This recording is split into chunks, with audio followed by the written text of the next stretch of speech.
What is up, everybody? Welcome back to Is It Worth It? And yes, it has been 3 years waiting for you guys to come back and just get a little crazy with us on a review show. Yeah, man, this is going to be exciting. I love giving our opinions. I do too. I feel like it's really fun when we talk about industry news and keeping everybody up to date and doing all that kind of stuff. But I feel like sometimes we're kind of limited to our opinions. Agreed. Right? So this is what Is It Worth It is for. Exactly. And this is a new special edition because Twitter has a new option to where you can go live with everyone else that is out there right now. So we are going to be talking to a few of our previous guests that have come on the show, like Dominic Burgess from Dr. Death on Peacock. Yes. He'll be coming on, giving his opinions on same-day streaming and theatrical releases, 45-day window, and just a whole bunch of different stuff. We're going to really dive deep into it about how this whole thing is affecting the entertainment industry right now. For sure. And, I mean, I'm super excited to hear what they have to say. Me too, man. Me too. So let me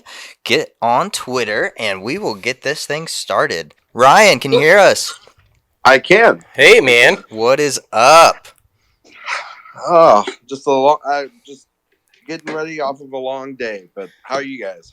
How's your day been? Oh, man. Living the dream, buddy. Living the dream. Exactly. We're just, super excited to get back to doing this, and I think this space format is going to be amazing. You know, for anybody that our longtime followers know we used to do, this Is It Worth It before, and we would always give our opinions, and it's the one time, if you guys listen to the podcast, Logan and I very rarely disagree on some stuff. Sometimes we do, but in Is It Worth It, it was a whole lot more. We have varied opinions on some stuff that we don't get to share all the time on the show, so we love doing this, man. Absolutely, yeah. Exactly, and I mean there is a little bit of an age difference, Ryan. If you do not know, I'm in my mid-20s, and let's just say Dustin's getting up there, and so coming from like the blockbuster themed era, and now I'm coming up in the streaming era. So right. We got a little bit of different stuff going on. Especially, so you're in your mid-20s, and Dustin's what, like 45? Yeah, let's go 45. Exactly. Let's go 45. That's perfect, man. That's perfect. Oh my goodness. I feel like 45 is. We can go old school with 45. 45 is good. Yeah. There you go. Yeah, I Sure. think so. All right. Yeah, but I mean, let's jump into this. While Dominic, buddy, I sent you an invite via your direct message, so check there. But let's just start off the conversation by naming all the streaming platforms that we have right now. We have the majority of them. We don't have the Peacock tier version because, I mean, Peacock, Yeah, I do have the paid version. Oh, do you? Yeah, I do have not. the paid version because Dr. Death, man. Yeah. We had to get Dominic, man. We had to watch. I'm a huge fan. I had to watch it. So, yeah, I've got the paid. But yeah, so Peacock. And by the way, before we just even jump into any more further, can we all just agree Peacock, worst name ever for a streamer? Yeah. Probably the worst name for a streamer. At least it wasn't Peacock Plus. I'll give them the credit that they didn't put Plus behind him. definitely the most phallic sounding. Yeah. So far. Yeah. You know what I mean? So. Okay, so we got Peacock, we got Disney Plus, we've got Hulu, we've got Netflix, we've got HBOMax. Right? We've got, I guess you can throw in Starz, Discovery Plus. I mean, they pretty much all have them now.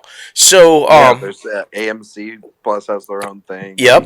Showtime has their own, streaming service that's probably going to come up more down the line with stuff. So, yeah, everyone's got a thing. Well, I'll tell you what, everyone but Sony, which utilizes, they utilize Netflix. They basically sell off everything to Netflix. If they're not going to make it and put it in the theater, they sell it to Netflix. So let's just call Netflix Sony's streamer. Yeah. Yeah. No. I would. Because they've sold off some of their stuff to them for sure. Oh yeah. For sure. And we got somebody else in here speaking. What's up, brother? Adriano? Yeah, that's me. Hey, what's up, man? Hey, man. How's it going? Good. How are you guys? Oh, dude, we're loving it, man. We're just having a blast talking. Hey, you know what would be really cool? Just before we dive into the full conversation, let's just get everybody's opinion. Okay, so are you a fan of films going direct to streamers and or same day date release, or are you a fan of theatrical release? So let's just put it out there. Now, since we've early on discussed, I'm old school. Yes. I'm gonna go. I like going to the movies. I like to see films in a theater. So that's me. That's you. I mean, I definitely think that it's an experience. It's definitely an experience going to the theater with your family or just by yourself. I mean, that feeling cannot compare to me when I'm watching Endgame with a theater full of people and Captain America gets the hammer and everybody just freaks the fuck out. Right. Like, I mean, it was such an amazing experience. But with the time of COVID, I wasn't mad at HBOMax for doing the same day release schedule and putting all their new movies on their streaming platform. But the creators were. The creators were, but as a fan, I was happy about it because we still got to see new movies that were coming out and not getting all these other delayed releases. Like, I mean, James Bond, for a perfect example. I mean, that one's been delayed for like a year and a half now.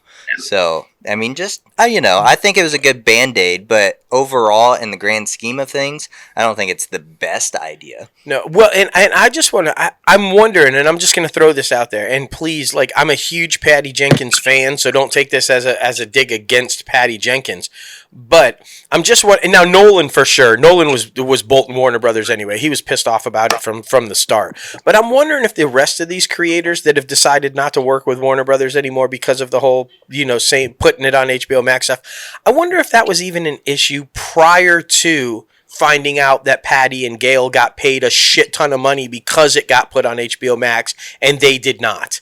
And I wonder if that never comes out, if that never leaks, do these creators still have a problem with just being on HBO Max? I mean, I just want to put that out there because I feel like we didn't hear anything from anybody until that story leaked. And then all of a sudden, all of them were pissed and we never want to work with Warner Brothers again. And, everybody got upset. I mean, what do you guys think about it? Adam, I see you're in here. Ryan, Adriano, what do you guys think? I mean, personally to me, I've sort of moved off of my previous stance on this. During the pandemic, I was very pro theater because it is an experience, and I still believe that it is the ultimate experience. Right. To see any film. I'm not talking just specifically, a giant film or a Nolan film, a Marvel movie, whatever it may be, an animated film. I'm talking about small indies. Yes, foreign language films, documentaries, anything, because I think that there is a better, whatever happen when you're in a communal experience. I'm talking about small Adam, mute yourself, and because I heard the echo. But I think that this is that people aren't comfortable 100% going back to the theaters, and you can't trust movie theaters right now, and also governments, local, state, and federal governments, to have consistent guidelines through and through. Right. People also, I know people that have heart conditions, that have autoimmune diseases. Now they're vaccinated for sure, but there's still the threat of getting it. Right. Yeah, and I mean, I totally understand. I want to talk to your point about.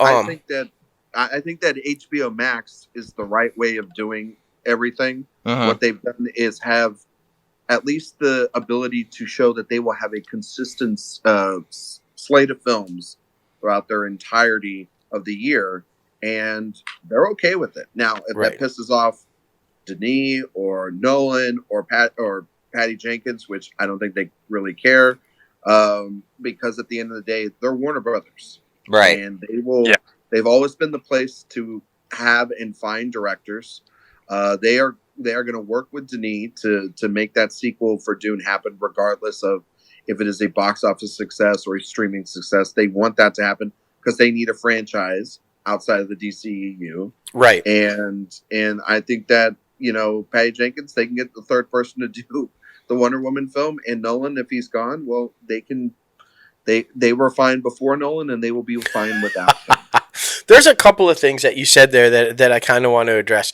I agree with you about it isn't just the tentpole films, right? It is the smaller art house films, the ones that are only on a few screens and here or there. Because I think it's just as magical, if we can use that term magical, right? Because everybody says the magic of going to the movies.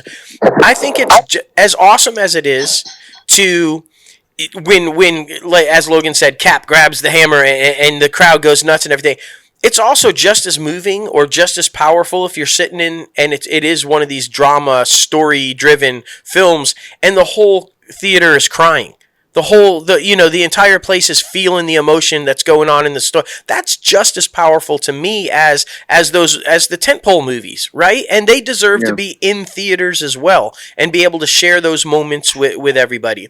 The other thing that I wanted to say is, because as we established, I'm the old school guy. I like the theater. I really am not a huge fan of releasing them on the streamers, at the same time. But I will say this. Warner Brothers at least did this correctly. And Disney, this is where Disney, and pardon the French, fucked up. Don't put it behind the premiere pay window, right? Nobody's going like, I already pay my subscription price and now you're telling me I have to pay another $30 to see the movie? At least HBO Max said, listen, we're going to put them all on the streamer, but if you're already subscribing, you're going to get them. You're not going to have to pay extra for them. It's going to be there. I think that was the right move because I think Disney pissed a lot of people off by saying, we know you already are a subscriber and thanks so much for, having Disney Plus, but you're going to have to pay $30 to watch this movie anyway. And I mean, that's not cool, man. No, it's not. And I mean, you're talking about a situation where it's beneficial for families, right? For families that have maybe 2 or 3 kids, or big families that go to theaters, mostly all the time, or maybe around the holidays and stuff. But just from my experience, like me and my wife, that's 2 people. That's $20, right? For tickets. I'm sorry, I don't want that. Now, I mean, obviously I'm in a better state than others, because, being a film critic and being able to see things early, I have that luxury. But others don't have that luxury. Right. Others don't have the luxury of, saying that they get to see something like Luca or they get to see Black Widow ahead of time. Right. And therefore they don't have to pay. It's $30. And let's say you have a kid in your family that loves Marvel and wants to keep watching Black Widow, you have to keep paying the $30. That's right. So if they want to watch it over and over again past the paywall, during the paywall stance, they have to pay $30 a pop every single time. That's right. Otherwise, they're going they're going to have to just maybe put their kid outside for 5 minutes. Right. In front of a Marvel movie. But I think the thing about it is HBO Max, I think, has done a good job. I think Netflix has always been, that's why they're sort of the best case example. I mean, even with Netflix films, I still saw them in theaters. Right. I still saw Roma. I still saw The Irishman. Right. The prestige films. Not every Netflix film does get that opportunity. I saw Trial in theaters. Yeah, I mean that's one that was in a couple of markets as well. Different situations, obviously. Yeah, right, yeah. Right. Okay, but I think that now with the shorter theatrical window, I know it's a short-term thing, but once you make it a reality, once you make that 45-day window now the standard, then there's no going back. Right. There's no changing it. There's no going, oh yeah, we want to go back to 60 or whatever. Like, so when Nolan made that in those quote unquote demands that we don't know is real or not. I mean, supposedly they're real. Right. This, what is it, a 60, 90 day window or whatever in theaters before it hits a streaming platform. Right. Rental. Right. Having no film 3 weeks before, no 3 weeks after. Basically having his movie, which I found it to be like really funny that it's almost like a Dunkirk style film. Like yeah. Oppenheimer atomic bomb film instead of like a Batman movie. That's right. Like Tenet. It's like still not accessible, but okay, sure. And you want to put it in, they're going to probably put it middle of summer. All right. That makes sense. Yeah, exactly. They better have a Fast and Furious movie or something, or a Jurassic Park movie ready to go after those first 3 weeks or whatever. Okay. So I'm gonna stop you there because you brought it up and you brought up an excellent point. First of all, Black Widow. I'm talking about Black Widow, and I'm talking about ScarJo, and I'm talking about the lawsuit because you brought it up. Hey, look, if it's two people, and you have to pay $30, that's more than what you would pay if you're going to see, right? But if it's a family. Right, say you've got a family, you've got 4 kids, the 2 parents, maybe invite a friend over or whatever. In some markets, you're paying almost $100 or more to go see that movie at a theater, and now you're getting a bargain at $30, right? So that, in a sense, to me, legitimizes because look, it made $60 million on its opening weekend on Disney Plus, right? But when you throw in Shang-Chi now and you see what it did in its opening weekend without people being able to watch it on Disney Plus, I think that $60 million that Black Widow makes on Disney Plus translates to at least another 40, 50, maybe more million at the box office, and she opens well above 100 million in the box office if it's not on Disney Plus. And Shang-Chi has proven now he's held the box office top spot for 3 weeks in a row now. People will go see Marvel movies no matter what. And so that legitimizes, and by Disney basically promoting that, it's back. We've proven that people will go see this. They're basically saying, hey, ScarJo, you're right. Yeah, we fucked up. Maybe we should have just kept you in theaters like we promised. And so I think that they have not only validated but solidified her lawsuit against them. They're basically telling her everything she says in this lawsuit is true. Had we kept you in the theaters exclusively, you would have held on to the box office more than 1 week. You would have made more money, and your bonuses would have increased like your contract was structured. So now the fact that they're trying to backtrack this. And can we just talk about the arbitration? The fact that they want to put it in arbitration instead of open court says to me that when she said there are emails that can prove that she was promised theatrical exclusivity, she must have them. And Disney does not want that to go public. Hence, let's keep this in arbitration where it's all sealed. You also can look at, there's another angle to this, not just within the Marvel situation.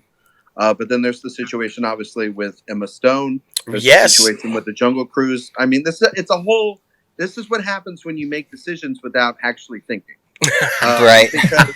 Because you have to factor in all the things to make it, to make all this, you have to be ahead of the game. Yes.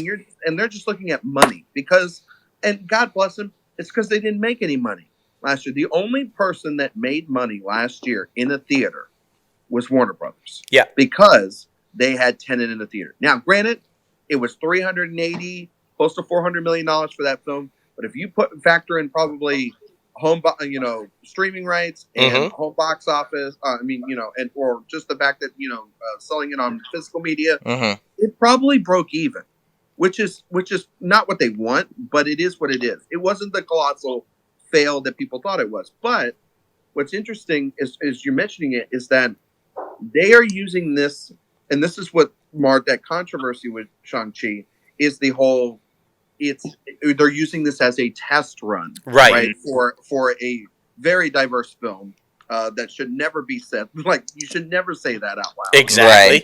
Your board meeting. It was so stupid that they said that out loud. But what it shows is that Eternals, and especially Spider-Man, are going to be absolute juggernauts at the box office. Agreed. And then you look at HBO or Warner Brothers and HBOMax. Already the early numbers are indicating overseas that Dune is overperforming in every market than any film that has been released so far. Agreed. If that translates over to America, you have a hit on your hands. The problem is, you have it streaming on HBO Max. That's right. Yeah. And you're going to lose money that way. Yep. And that's not good. Now, they've come out and said, we'll back off, we'll take in the streaming numbers, accounts, whatever. But this is why things, this could be the flaw in their system, especially also they have The Matrix coming out too. That's a big one as well. So it could backfire on them. Yeah. I will say also, I'm in Canada here. We don't have HBO Max here. What they did was they put it up they kind of did it Disney Plus. They put it up for rent on all their movies on rent, like $25. But they stopped doing that at the Suicide. When the Suicide Squad was just now recently available. Interesting. Mm-hmm. Yeah, that is very interesting. Prime Macho, Reminiscence, Malignant, never available to rent day and date. And on top of that, like they didn't. I understand in for HBOMax it was like 30 days to watch. Mm-hmm. I remember within the Heights, it was available to rent up until from the day it came out in June till very recently. Right. And what do you guys say? Isn't it very curious, like how they're not touting any numbers for any of those films on HBO Max? Like how many viewers? They did tout some numbers for certain films. I mean, I remember the In the Heights box office. Then they touted their streaming numbers. Not that it was a tout. It was more of a delivery of those numbers. Right. Well, exactly. And then the hit job began on it, and then we've sort of massacred that film to the point in which no one can enjoy one of the best films of the year. Agreed. So, what, Adriana? I'm sorry. Speak for yourself. I enjoyed the hell out of that movie. I enjoyed it too. I understand that, but what I'm saying is that you don't hear people talk about it online anymore because you don't. of the box office, the numbers that it got, the colorism arguments. Which as a Mexican American in this country, it's very suspect that they all came out at the same time, it really hurts that. But Dune's problem all year is everyone's been doubting it. Yeah. And everyone's been sort of saying it's going to tank. It's going to tank. Don't worry, it's going to tank. We're never going to see that second film. I'm not doubting that anymore. Early numbers are indicating, based off of it, that that's just not going to be the case. The question is, what we led to be. I think had some concern, but not anymore. Well, I think it will open at number one. There's no doubt about that. But 100%. You bring up a point though. Like the early numbers are all foreign, and as we just heard in Canada, the HBO Max movies aren't available. So when it releases simultaneously, how will those numbers be affected here in the U.S., right? We know it's going to do well internationally. It has to do well internationally because they don't have the option. But here, they have the option, and will that potentially... And even if it does well, right? Even if it comes out and it's like, oh, wow, it had a huge weekend, or even if it breaks, the pandemic opening weekend record or whatever, could it have done more if it wasn't available to stream? That's the big question. I really think they should have just, once they saw that lockdown was over, once they saw theaters were opening back up, they should have reassessed everything, especially for these huge blockbuster tentpole movies that they expect to do huge, like I said, at the movie theaters. They should have reassessed and just taken off some of them, Suicide Squad should have definitely only been released in the theaters because that one would have had much more success, in my opinion, than it would have on the same day release schedule. But it's very interesting. Well, even Chapek realized that. Yeah. Chapek said, "Oh, nope, sorry, all the rest of our movies for the year are only going to be in theaters. Sorry, ScarJo, but oops." So even he was smart enough, and I agree. Maybe HBO, Warner Media should be like, maybe we should just put them back in theaters. Right. What were you gonna say, Ryan? So, no, Adam, you had. Or was it Adam? Yeah. No, so just going back to the whole HBO Max thing. So, one of the interesting things we heard from one of the higher ups was that going back to the streaming numbers that we heard, they're from this company Samba. They keep track of it. I think they're supposed to be independent.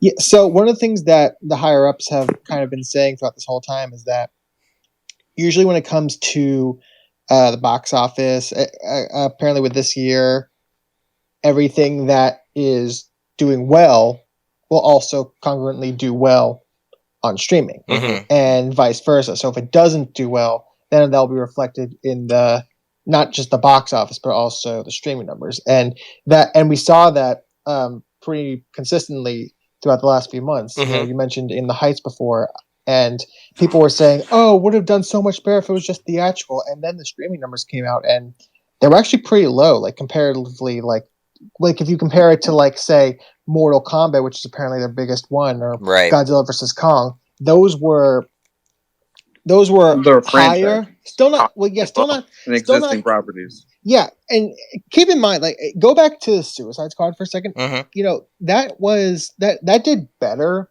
streaming wise, but I still don't buy that day and date is what necessarily killed it, because I just think there were a lot of factors going on around that movie that just made it questionable this whole time. And you know, there were people that were saying before the pandemic happened, before all this happened, that were saying, "Oh, actually, Suicide Squad is not the guaranteed hit that we think it's going to be. There are so many other factors behind it. You know, the fact that even though the first movie was a huge hit, sure, it was pretty derided overall. You know, the fact that it no longer had Will Smith, the fact that James Gunn, even though he's well known on film Twitter, is not the name that we think him to be in general audiences. Is a R-rated movie. Yeah, exactly. And an R-rated it's a huge factor. An R-rated not a lot of movie R-rated movies have done well during this pandemic. Name one. And listen, an R-rated movie that cost $185 million. Yep. Oof. Yep. Okay. Yeah, and you have to keep in mind also that, you know, we saw, you know, some precedents with this when Birds of Prey underperformed. This was right before the pandemic happened. Right. It was like right on the tail end of when we were normal. Well, that one doesn't have a streaming thing, and also, and that film you did have at the height of it, the scare of the pandemic starting to rile up. So that film, and also that movie. I mean, yes and no, because I mean that in that same month, like that came out in the beginning of February, but right after that, you know what came out? Sonic the Hedgehog, and that was a huge hit. Yeah. You know what came out after that? The Invisible Man, that was a hit. Sonic the Hedgehog was before. I think that was before. No, it was after. Sonic the Hedgehog also is a kids movie. Yeah, like, but I'm saying, that's fair enough. Yeah, do better than another R-rated.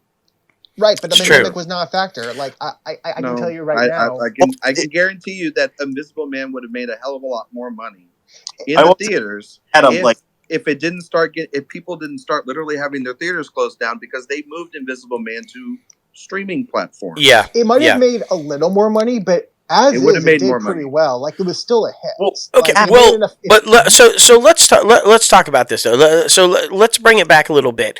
And I think the fact that you bringing up budgets, right? Because we know that all of these companies are now shifting executives and they're dumping just billions and billions of dollars into streaming. That's the future. That's the platform. That's where we're directing all the stuff. We just saw Giannopoulos leave, and Brian Robbins take over, the film division because he was good for streaming and Giannopoulos wasn't, right? So that's where the focus is going. And here, my thing is that when films do cost $185 million or $200 million, right, you need 4,000 screens to have any shot at recouping that budget. And if the emphasis is on streamers, if that is where the money is being spent, that is where the companies are directing the energy, then I think we could conceivably see the death of the megaplex and go back to single marquees or maybe 4 screens in a building as opposed to 20. And if that happens, what happens to the $200 million budgets, right? Because right now, we have these tentpole movies and they're spending, $100 million plus on these budgets. Well, if you don't have 4,000 screens to try to recoup that money, you're in huge trouble. So what is the future of, and that's the question. Do you same day release it, theater and your streamer, hoping to make the revenue that you miss out in the theater on the streamer? Or do you just risk it and say streaming is the future and we don't care anymore about theatrical release? Because I feel like with every story we report on every week on the podcast, such and such is making this move here, such and such is moving executives there, and they're funneling movie here, and the streaming is this and streaming is that. And we don't hear so much about the theatrical windows anymore or theatrical releases anymore. It's all about what are they doing on streaming? What are they doing on streaming? So where does that leave the old school guys? Well, that's what I'm saying. I think we're definitely going to have to get rid of the multiplexes. And I mean, it is what it is. I think streaming is just going to be the new place for the indie art house films, which sucks because every filmmaker filmmakers should be able to see their film up on the big screen. Like, that's the goal for your family, your loved ones, everybody around you to see your project up on the big screen. But streaming has become the new big screen, I should say, because, it's just where the industry is focusing right now. I think that it's a couple of things. And I know that this sounds terrible to say, but I've said it many times and I'll continue to say it. People are lazy. Yeah. And they are complicit when you give them something that they want. I think of the film WALL-E a lot with this pandemic and how humans in that film become fat and lazy sitting around the television screen. That's a good point, yeah. At the access of their hands to just sit there and not be able to go outside. And they lose what? The ability of human interaction. Yeah. That's exactly what I've been thinking about a lot with it. And for me personally, it's not even just like you were talking about with Marvel films, because to me, I'm not the biggest Marvel fan in the world. I understand that it's the populist thing, but it's also starting to become the death of the multiplex for a long, long time, because everyone's trying to make their own Marvel instead of making great original content. Basically, yeah. And the movies that I grew up in the 90s or that were before me in the 80s or even in the 2000s, they don't get made anymore. Nope, they don't. Everything's CGI. There's not a lot of practical effects. And I think ultimately another sign of it is something like Martin Scorsese, you have to shell himself out to streaming platforms to get his, the greatest director living right now. Right. Having to do that. That's not a good sign either. Regardless of, financial situations or not, like they make excuses for some, but they don't make it for others. I think that the studio comedy has sort of become obsolete. Rom-coms obsolete. Horror, Blumhouse, thank God for them, because they are the only ones that are consistently making horror films that are audience friendly, accessible, that people like. Because look, I love the A24 films just as much as anyone, but their movies are not for everyone. And I would even make the sort of gesture that HBOMax and Warner Brothers did a terrible job with marketing *Malignant*, because that is a movie destined to watch with a crowd. And they didn't give us the opportunity to do that, because James Wan has been a very, very, very successful director when it comes to that. So all those experiences, you start thinking about it. And, this past weekend, I went to a wedding. I'm in Texas, and I went to a wedding in Arkansas. Not by choice. And I was at the wedding, and people know, what I do, and they were asking me about certain films, blah, blah, blah, blah. The number one film, though, that people did bring up to me, and this was people from all demographics, old, young. The number one thing they did was they brought up Dune. They keep bringing up Dune. They're just like, I want to see that in a theater. And I think the marketing, as bland as you think those posters are, or as dumb the trailers have been crapped on Twitter, once again, it proves that this platform does not indicate general audiences. If you have a giant event, people will go to it. And they did. Last year, I think, enough with Tenet, because they wanted to see a Nolan film. Right. And I think with Dune, that cast is enough to get people in the door. The thing is that I agree. They should be pulling it off the streaming platforms. They should not be having a billion press screenings for people to see this ahead of time. They should make people have to pay and see it. And I know that sounds terrible and elitist, but that's the only way things like the cinema survive. And also, too, when we talk about this, you need to talk about it from the financial standpoint of working class people in this country. Yeah. Because it's easy to always say, oh, well, let the theater die because it'll all go on streaming. That's people's jobs, their livelihood. Yep, exactly. It's then the government has to find a way to bail it out or pay for it. These people go in unemployment lines. They don't get all their benefits or enough money that they would doing this. There's a whole bevy of issues to talk about. Can Marvel save cinemas or can, we do all this other stuff. There's actual human beings that can't put food on their table. That's right. If these places don't survive. And some of those people don't have the qualifications to get a job like you and I can. Right. Agreed. And so is the future smaller theaters and exclusivity for certain films and then other films streamers? Because I feel like that's really where it's headed. Yeah. I feel like we are going to start eliminating screens. I think you can have your cake and eat it too. Yeah. I think that you have to make it's going to have to go back to the ways of you're going to have to make movies. And I know not everyone was very divisive and everything, and it has a director that was very well respected and a moneymaker himself. You're going to have to if you're going to make original movies, like Once Upon a Time in Hollywood. If you're going to make it for those budgets, you're going to have mega stars like Brad Pitt and Leonardo DiCaprio lead your films. Yeah. You're just going to have to do that. And you're going to have to trust that audiences are going to go back to the way things were, which is the existing property is not going to get people in the door anymore. It's going to have to be the stars, whichever ones that are remaining or the ones that are building up. You're going to have to go maybe back to that model. And it might be you have 16 theaters and about 10 of them are screening, No Time to Die and Dune. Mm-hmm. A couple other ones have little things, but you can still have in those megaplexes a couple of theaters showing, Spencer or, Power of the Dog or The Green Knight. Right. It's not going to make or break it, but, you'll probably see more films go limited. You'll have to see them build buzz again.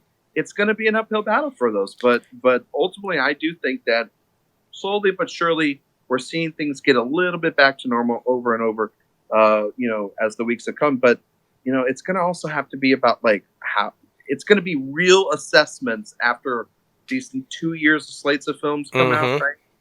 And it's also very unpredictable. We never know what's going to actually become a hit and what doesn't. Some movies do, and they're built for audiences, and others aren't. And that's why, HBO Max. Speaking of which, the other film you haven't mentioned is King Richard. Yeah. Like a film that is their big awards player. It's a movie that has Will Smith. Yep.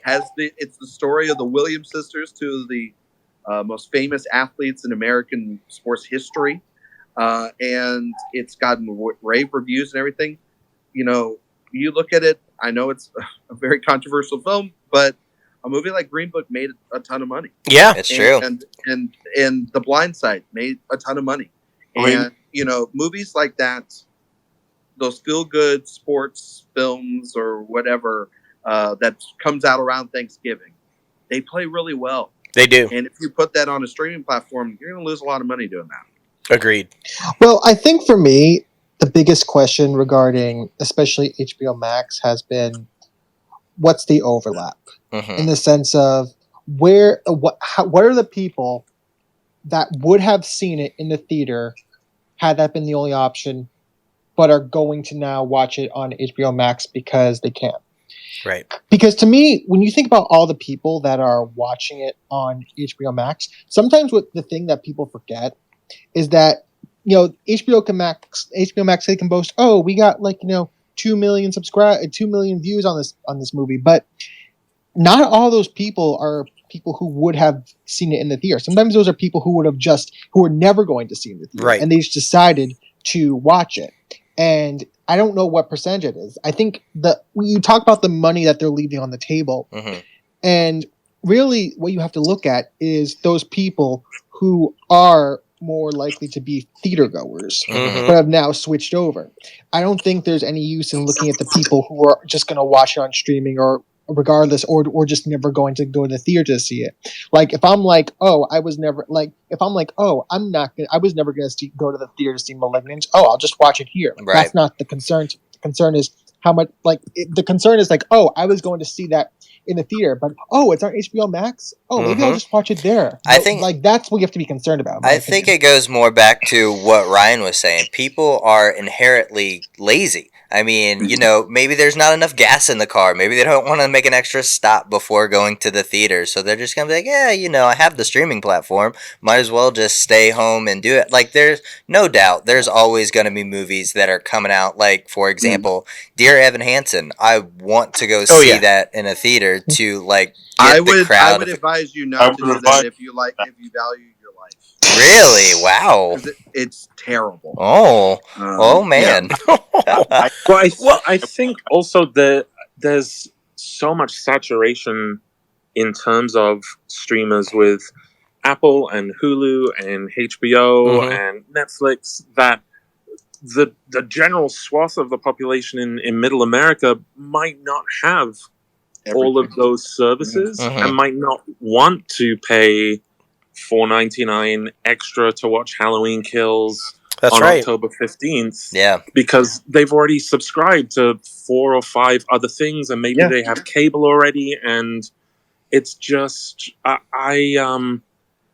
was born in the 80s, and so I have grown up with the mentality of, a movie came out at the cinema and then you had to wait 12 months for it to come out on VHS. That's right. I grew up with that as well, or even our parents grew up with the idea of, like, you went and saw a movie at a theater, you didn't know when you were going to ever see it again. That's right. On television, because there was no such thing as a VHS. There was no such thing as a DVD. The VHS and DVD would come out 12 months later, and then it could be another 12 to 24 months before it ever made a TV premiere. That's right. Exactly. But then it also made those films feel like they had some sort of shelf life. Right. You built up the hunger. I remember when Lord of the Rings came out, I was chomping at the bit for that to come out on DVD, and it was like, why is it taking 12 months? I just want it now. That's right. And then it makes you chomp at the bit to get, like, a trailer in a theater for the second one. Exactly. Yeah. Exactly. It makes you want it in a way that's different than like, oh, we're gonna get that Marvel movie next year. Okay, cool.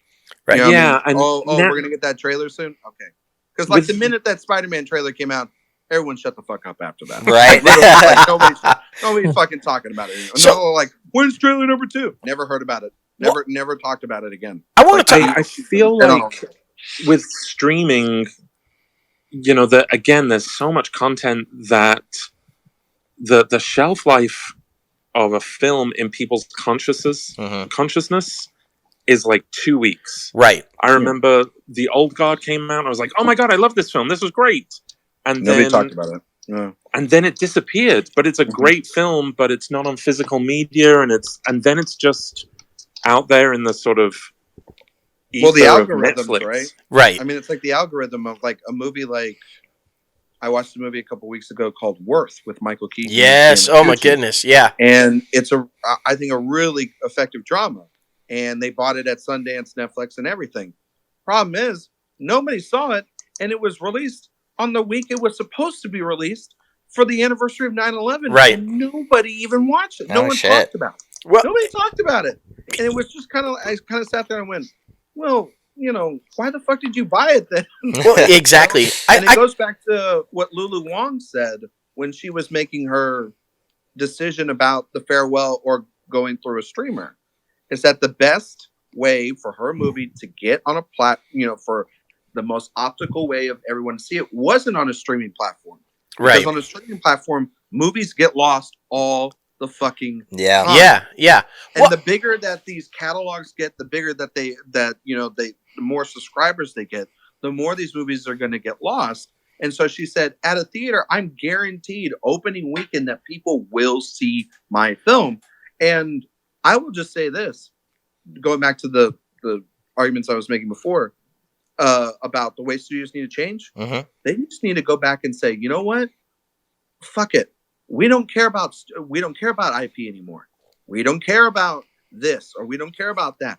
We're going to give you original content. We're going to go all out. We're going to do what we used to do. Right. We're going to take original content. We're going to do it with superstars. We're going to give directors the ability to enough rope for them to hang themselves or enough rope to make successes. and we're going to do that. Well, and I want to to play into that though. But what would be, Ryan? What would be the impetus to lead studios to do that? Because they've been falling back on IP so much for the past decade or so. I mean, there would have to be something that would make them go in that direction. Well, here, for the life of me, I cannot think of what that would be. Well, here's hold on. I'll tell you what it needs to be, and it goes back to the point of people being lazy, right? And you say, and I mean, I've tried taking hostages. Right? No, but it goes to the whole, society has grown lazy, so I'll just watch it at home, right? And I truly believe that the reason that is the case, and some people will indeed do that, is because the studios have lost the event of the movie, the magical moment where you pack the family in the car because it's a big event. It's one of those things that's meant to be shared, and it's like a special night out. It's a special event to go to. They've lost that. That used to be the thing. The family would be looking forward to it all week because we're going to go see this big movie, and it's got my favorite stars in it, and the whole family's going to that's gone, man. With 40 different screens and 80 different movies playing, there's no event to it anymore. The magic is gone to it. And that's how you're going to get that back. That's how you're going to you've got to start marketing these films as event films again. The can't miss event with your family. And it has your favorite stars in it. And the way the old studio system used to do it. You were already talking about that moving forward. We think that the films are going to have to have the named talent, the DiCaprios and the Brad Pitts and the stuff. Well, you liken that all the way back to old school Hollywood, where they had signed stars under contract, and every film was your favorite star, and it was the big event of the season, and that's how they lured people into it, right? They showed the red carpet events everywhere, and it's like, oh, you can't miss this movie. They don't do that anymore, and I think that's how you're going to have to lure people back. You have to say, this is a can't miss event. This is where you want to be on this weekend because it's the happening thing. And until they start doing that again with the movies, people will stay home and watch it on the streamer. Yeah. No, but I think also, to answer Charlie your question, he literally said it. I mean, you have to create events again. Exactly. And you have to create reasons for people to go to the cinema. And I think that stars ultimately at the end of the day, movie stars, they carry it. Like, that's right. I understand Tom Cruise is doing a Top Gun film, all right, or he's doing Mission Impossible, but he's also one of the biggest superstars on the planet. Like, if he made an original, it's not an original film, but it would be to American audiences, like Edge of Tomorrow again, or if he made movies like if he wasn't just making, he's making action movies specifically, right? Then like he can do that, and find that niche. Keanu Reeves is another superstar that people love because they love John Wick and they love The Matrix. So what if he made another action film? You know what I mean? Fast and Furious is ending, so I'm assuming Vin Diesel, if he wants to have a career, right, is going to continue to do something.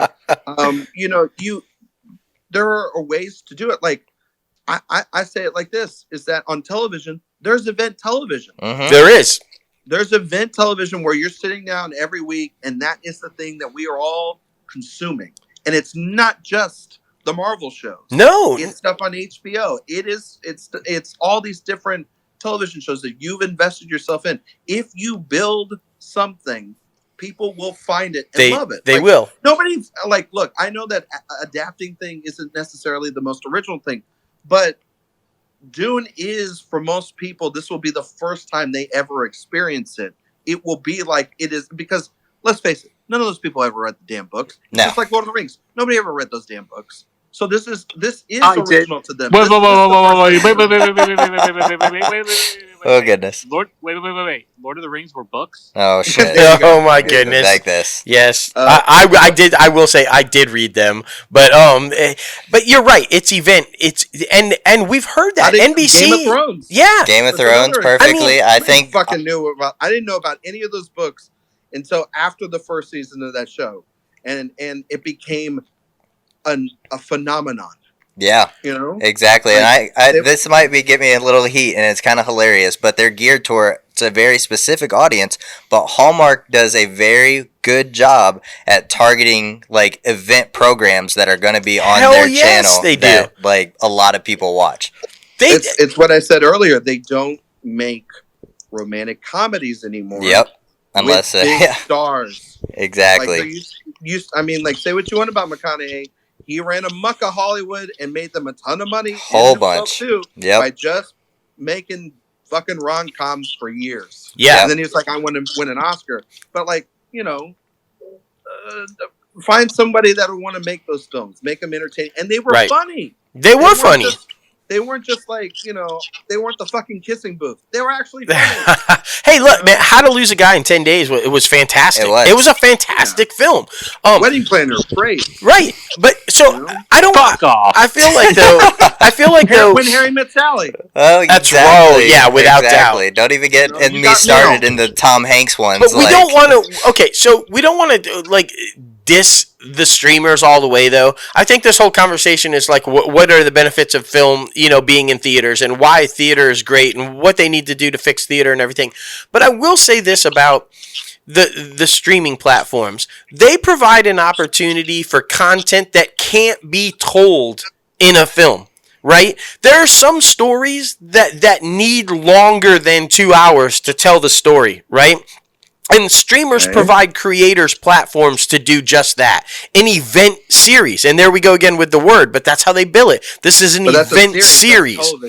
That's what I'm saying. That's why the streamers, I think, are relevant, because there is content and there are creators out there that need that platform to be able to tell the stories that they want to tell, right? So I'm not saying that the streamers are a bad idea altogether. I think they're completely necessary, and I think they're an outstanding platform for creators, especially indie creators, to find that safe space for their stories to be told.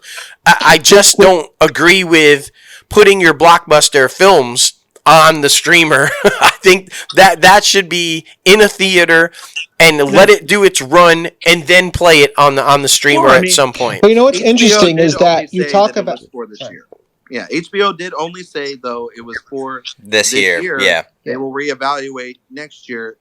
I think next year, I mean, let's face it, governments and individuals are wanting to get back to normal, irresponsibly so, as fast as possible. The studios will do the same thing, and they're going to try to go back. But I do caution them, is once you give somebody something and you take it away, they get very angry, very pissed, and you know, that's why when you saw that Disney Plus thing at the beginning of the year, where they just showcased all these shows they were doing, right, and some of the movies, but they were doing all the shows, right. All the shows were pretty much listed for Disney Plus. Some of those movies, the big ones, Star Wars and the Marvel movies, they weren't listed for Disney Plus. They don't have an interest in doing that for their movies. And I don't think that after a certain while, HBO Max, because here's the other thing: it goes back to people are lazy. People don't know how to cancel their subscriptions. That's true. Once they got them in there, they Hotel California ass. Hell yeah. Anytime you like, but you ain't ever gonna leave. Oh my goodness, that's hilarious. That's an excellent, great point. But listen, guys, thank you so much for jumping on here. It was a great conversation. I mean, definitely gonna have to do it again because we just love all the interaction. You guys had very insightful things to add to our conversation. You know, from like we said at the very beginning, I'm new school and he's old school, and you guys are in between. So it's great to have that conversation. So we appreciate all y'all. I am priceless. That's all right. I learned that Lord of the Rings were books tonight. Yeah, right. Hey man, that's what we're here for. That's what we're here for. Yep. Oh my goodness. Well, y'all take care, and we need to do this again soon because, like I said, it was just a blast. Yeah, I'm so sorry it took everyone. me so long to figure out. No, Dominic, I'm glad you were finally able to figure it out, buddy, because you had some great shit to add. He did have some great points. Thanks for doing this, man. Of course. Well, I'll keep in contact with everybody, and I'll let you know when the next one is. Yeah, for sure. Thank you. All right, guys. You all have a great night. Night. Bye. Good night.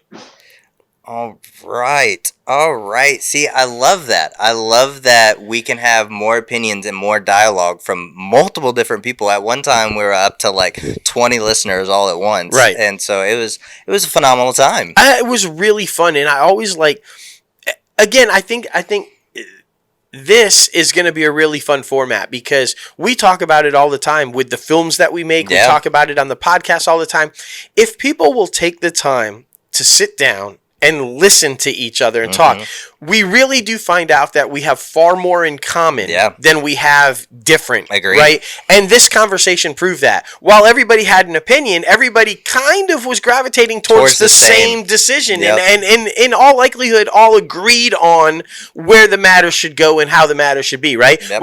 We don't want the 45-day window. They should be in theaters first, and they'll probably make more money if they're not on streamers. Everybody kind of agreed on that. And so I don't know. I think this is great, and I can't wait to do more and different subjects, and just because this is going to be really fun. Agreed, guys. Agreed. And if you're watching this video on YouTube, you see we're rocking the merch, guys. We're rocking the merch. You see the podcast merch. Is It Worth It is back, and we're super excited. Oh my gosh. We're not going to put a time limit on anything, but we at least want to do 2 of these a month just to put extra content out there on our YouTube channel. And it's going to be more than just like conversations like this. We're going to be reviewing content, like specific individual content, and just having a great time with it. It's really fucking amazing. I know what our second one is going to be for this month. Oh, yeah. And based on this conversation alone, Dear Evan Hansen. Right? Because clearly somebody didn't like it. So, and we're super excited for it. So I think